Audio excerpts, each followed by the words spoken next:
बाबा साहब का मिशन बढ़ाओ, बाबा साहब का मिशन बढ़ाओ। अब तो बहुजन क्रांति लेके आओ, अब तो बहुजन क्रांति लेके आओ।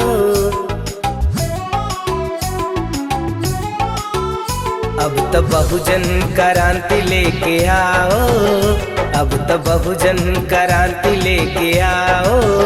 बाबा साहब का मिशन बढ़ाओ, अब तो बहुजन क्रांति लेके आओ।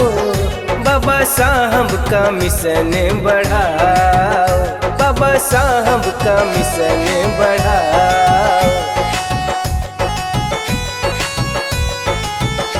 अब तो बहुजन क्रांति लेके आओ, बाबा साहब का मिशन बढ़ाओ।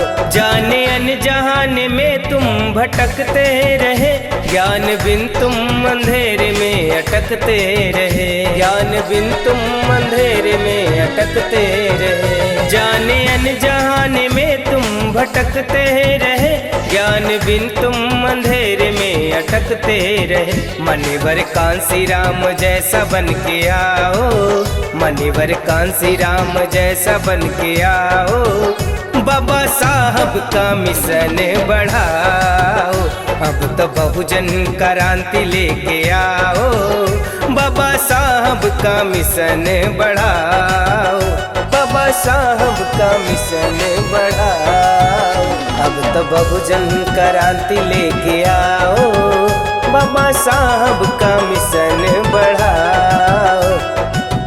जागो और तुम जगाने का काम करो, फूल साहू के जैसा महान बनो, फूल साहू के जैसा महान बनो। जागो और तुम जगाने का काम करो, फूल साहू के जैसा महान बनो।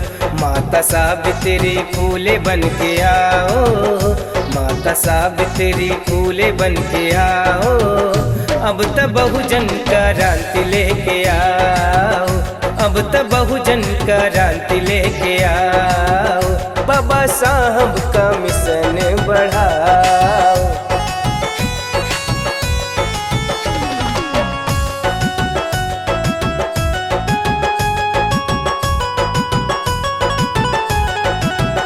नीला झंडा गगन में फहराते हैं चलो, महापुरुष के विचार को बताते चलो, महापुरुष के विचार को बताते चलो। नीला झंडा गगन में फहराते हैं चलो, महापुरुष के विचार को बताते चलो। गाँव घर जाके सबको समझाओ, गाँव घर जाके सबको समझाओ। अब तो बहुजन क्रांति लेके आओ, गाँव घर जाके सबको समझाओ। बाबा साहब का मिशन बढ़ाओ।